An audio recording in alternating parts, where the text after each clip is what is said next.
but perhaps the most common is that we will identify a country that has resources our corporations covet, like oil, and then arrange a huge loan to that country from the World Bank or one of its sister organizations. But the money never actually goes to the country. Instead, it goes to our big corporations to build infrastructure projects in that country, power plants, industrial parks, ports, things that benefit a few rich people in that country, in addition to our corporations, but really don't help the majority of the people at all. However, those people, the whole country is left holding a huge debt. It's such a big debt they can't repay it, and that's part of the plan, that they can't repay it. And so at some point, we economic hitmen go back to them and say, listen, you lost a lot of money, can't pay your debt, so sell your oil real cheap to our oil companies.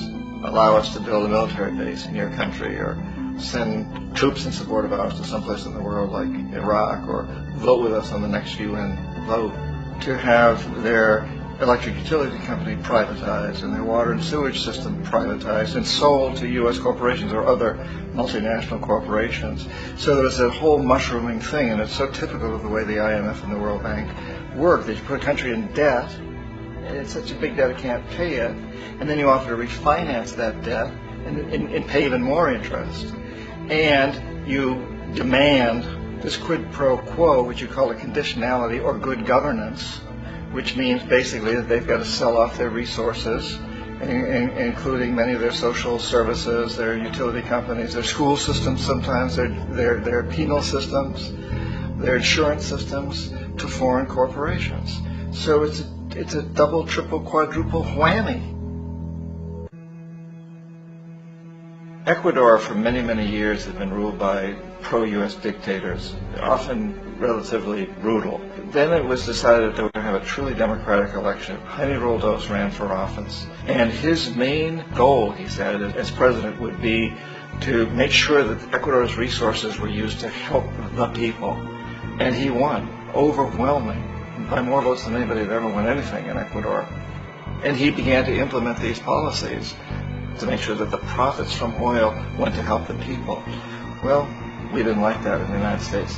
I was sent down as one of several economic hitmen to change Roldos, to corrupt him, to bring him around, to let him know, okay, you can get very rich, you and your family, if you play our game, but if you continue to try to keep these policies you've promised, you're going to go. He wouldn't listen. He was assassinated. As soon as the plane crashed, the whole area was cordoned off. The only people that allowed in were the U.S. military from a nearby base and some of the Ecuadorian military. When an investigation was launched, two of the key witnesses died in car accidents before they had a chance to testify. A lot of very, very strange things that went on around the assassination of Jaime Roldos. I, like most people who've really looked at this case, have absolutely no doubt that it was an assassination. And of course, in my position as an economic hitman, I was always expecting something to happen to Jaime, whether it be a coup or assassination, I wasn't sure, but that he would be taken down because he was not being corrupted. He would not allow himself to be corrupted the way we wanted to corrupt him. And in that way, we've really created an empire, but we've done it very, very subtly. It's clandestine. All the empires of the past were built on the military, and everybody knew they were building them. So the British knew they were building them, the French, the Germans, the Romans, the Greeks. And they were proud of it, and they always had some excuse, like spreading civilization, spreading some religion, something like that. But they knew they were doing it. We don't. The majority of the people in the United States have no idea that we're living off the benefits of a clandestine empire, that today there's more slavery in the world than ever before. And in a way, our government is invisible a lot of the time, and its policies are carried out by our corporations on one level or another. And then again, the policies of the government are basically forged by the corporatocracy and then presented to the government. They become government policies. So it's an incredibly cozy relationship.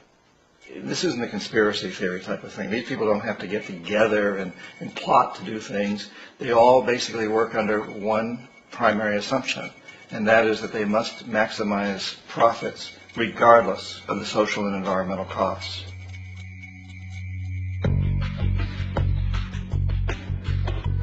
The bank and IMF serve this role on a global scale. The basic scam is simple.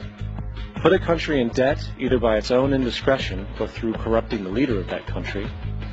Then impose conditionalities or structural adjustment policies, often consisting of the following. Currency devaluation. When the value of a currency drops, so does everything valued in it. This makes indigenous resources available to predator countries at a fraction of their worth. Large funding cuts for social programs.